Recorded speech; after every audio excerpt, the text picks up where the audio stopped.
the last Trump administration, you had Paul Ryan as House Speaker, you had Mitch McConnell, and those two leaders really, they fought with Trump to keep him in control. And I think whoever they're going to choose as the Senate Republican leader, maybe somebody who's a little bit more friendly to Trump. And if House Republicans do in fact keep the House and Mike Johnson is at the helm, Mike Johnson is also more friendly to Trump. So I think you won't see as much adversarial disposition between these leaders. Welcome to Reporter's Notebook, where we talk to the Washington Examiner's top journalists about the stories breaking on their beats.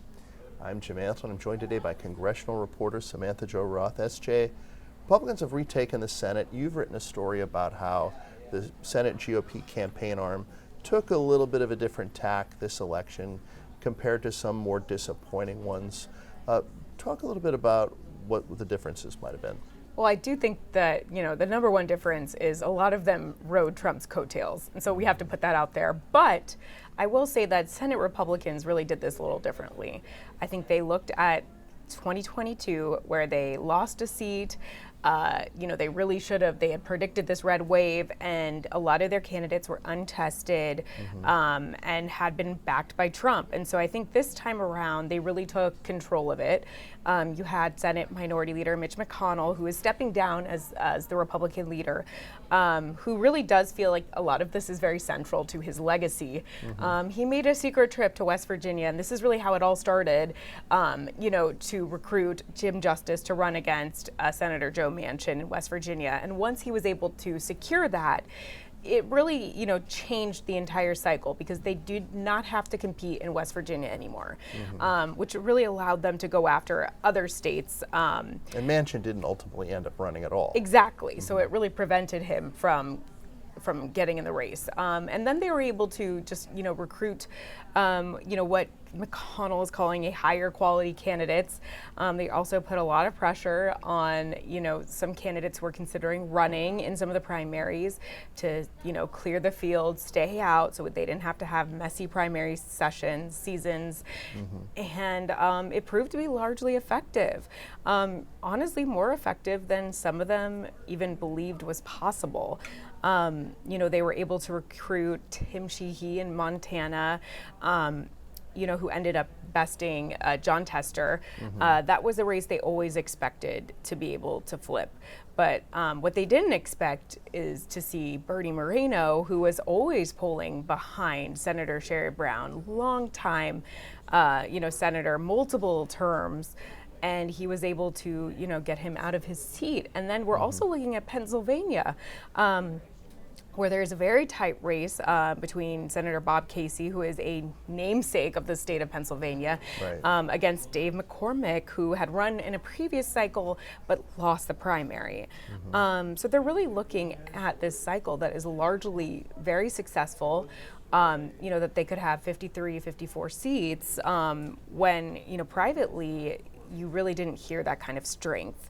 I think, Senator, some of the senators who were in charge of this effort, they really, were publicly predicting 51 seats. And so to watch the results coming in, they also, were kind of shocked by what they saw in Nevada with Sam Brown putting up a pretty good fight to sitting Senator Jackie Rosen. Jackie Rosen pulled it out at the end, but that was a nail biter of a race. So I think, Republicans are going into this new Senate majority feeling pretty good about their prospects and feeling like, they were able to really take control of this cycle.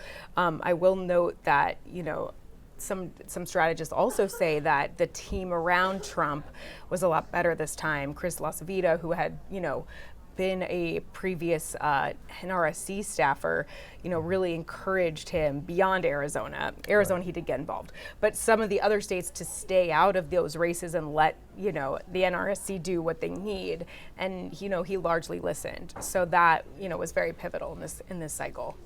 And so they did seem to handle the Trump question about as well as it could be handled, in that there didn't seem to be a lot of conflict between Trump and the NRSC. Exactly. I mean, Steve Daines, the head of NRSC, really worked hand in hand with Trump. Endorsed him pretty early. Endorsed him extremely early. And, you know, I think a lot of people were really doubting Steve Daines when he had said, I think there was like an interview in maybe early 2023, when he had said that he felt that Trump would actually, you know, propel some of their candidates. And that was exactly the opposite of what we saw in 2022, where some of these Trump endorsed candidates completely tanked. So I think there was a lot of questions about whether Daines would be correct, and, you know, all along he was. You know, there obviously are outside factors that contributed to Trump's success over the last year, but, you know, all in all, a very positive cycle for Republicans. And, you know, I think they're all looking at this cycle with a lot of optimism and feeling that, you know, they got involved, they meddled in some of these primaries with good reason. You mentioned Mitch McConnell, and we saw a very happy Mitch McConnell after the election. He took a little bit of a victory lap. What are some of the things he had to say? Yeah, I mean, I think he, you know, really talked about, you know, for Republicans having control of the Senate, so many things are going to be able to happen with Trump in the White House, that they're going to be able to quickly confirm his cabinet positions with such a large majority. And this is not like last cycle where, you know, Republicans did have a majority, but it was very small, and there was also a number of those Republicans who were very anti-Trump. I think he's going to have a much more friendly environment to do so. He also talked about the fact that, you know, Democrats had publicly talked about the filibuster and eliminating it if they were in the majority. You know, he said that will not happen, that, you know, they will not be voting to allow states like the District of Columbia and others that have a large Democratic population to, you know, have larger power in the electoral process. So all in all, you know, the Senate Minority Leader is happy. He said he's very happy that he's able to leave his job to somebody else as they fight it out for this in a Senate majority. So you mentioned leaving his job. Trump and McConnell seem to have buried the hatchet for the duration of this election cycle. But a big reason McConnell is stepping down does seem to be that he doesn't necessarily want to have that role in a second Trump administration. Is that fair to say? I think it's absolutely fair. I mean, the two of them were very head-to-head in, you know, the last time. You know, if you remember back after the insurrection, Senate Minority Leader Mitch McConnell had, you know, placed a lot of blame on former President Trump for that entire thing happening. They also have very differing views on Ukraine, aid to Ukraine, among some other issues. So I think, you know, the Senate Minority Leader is smart, and he just did not want to be dealing with Trump at the top. And I think, you know, there's going to be an interesting transition when we see this, because over the last, you know, the last Trump administration, you had Paul Ryan as House Speaker, you had Mitch McConnell, and, you know, those two leaders really, you know, they fought with Trump to keep him in control. And I think whoever they're going to choose as the Senate Republican leader may be somebody who's a little bit more friendly to Trump. And, you know, if House Republicans do in fact keep the House and Mike Johnson is at the helm, Mike Johnson is also more friendly to Trump. So I think, you know, you won't see as much adversarial you know, disposition between these leaders. But McConnell may end up being Mitch Romney.